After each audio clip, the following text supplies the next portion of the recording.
So I got this question. I'm at this stage, like I know what I'm doing, I know what I'm producing, like I know what I'm recording, but I'm trying to figure the music market these days. It's hard to penetrate the market. Yeah. So what's the best way to penetrate the market?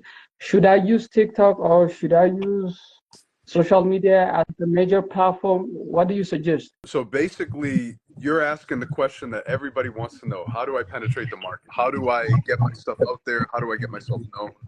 And Exactly. I wish I had a really good answer for you. Unfortunately, I don't. But I can tell you some things that have worked for me and some things that have worked for other people. I think that the first thing to think, it's mindset. A lot of it's mindset. I would say if you have a unequivocal, clear goal to get yourself out there and make a career in music, putting yourself out there, and you're making content every day, you're making music every day, you're always elevating your music, always elevating your message. Consistency, quality, improving yourself as much as you can.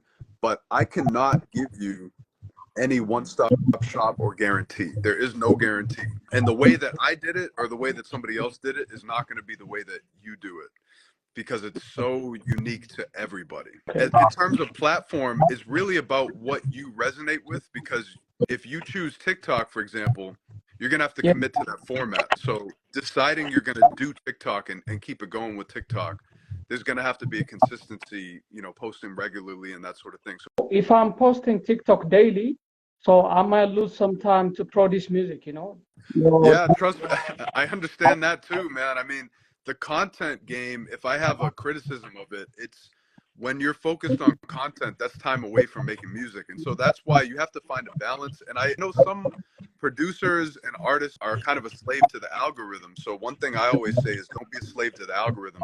Create content that is inspiring to you, because, we are in this time where content is important, but we don't want it to take too much away from our lives and take too much away from our music. So I really feel like we have to find that balance individually, and only you know what that balance is. But it is important to get yourself out there, but don't let it take over everything in your whole life. So all I have to do is creating some quality TikTok related to music, post it when I have a time. That's your concept, I think. I think that that is something that works for me personally, and that's something that works for many people. I think that staying consistent is important, but in no way, shape, or form am I saying that's all you need to do, because I think having a career in music, it takes a lot of you, and you have to be engaged.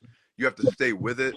You have to be focused. You have to be productive. You have to make content that's helpful and provides value to people, make music that other people will listen to and resonate with. So I think that it's always a trial and error, but ultimately, if you have a desire to get yourself out there, it's going to give you a better chance with your consistency to get it out there and to have people engage with it and to connect with people. It's about creating the feeling, the emotion. I think so too. I agree with that. 100%. So thank you for your time. Is it possible for a rookie content maker, but a decent beat maker, to hit like 50K plus subscribers on Instagram within a year or less? Or is it really a goal that I should concentrate on, or I should concentrate on quality instead and not the results and numbers? As soon as the goals go to numbers, the problem with that is you're automatically a slave to the algorithms of these platforms. So if I'm like, okay, I want to hit 50K, 100K on Instagram or whatever the goal is, as soon as I do that, I'm limiting myself to what Instagram will allow in a certain sense, or what's viral or what's hot. And I think that what happens is you lose a piece of your own creativity. I try to release content that is personally inspiring to me. And when I do that, sometimes it translates into the numbers, sometimes it doesn't, but I'm doing it authentically, and that's more repeatable. That's something I can do. I can put myself out there if it's inspiring to me, because that's why I do music in the first place.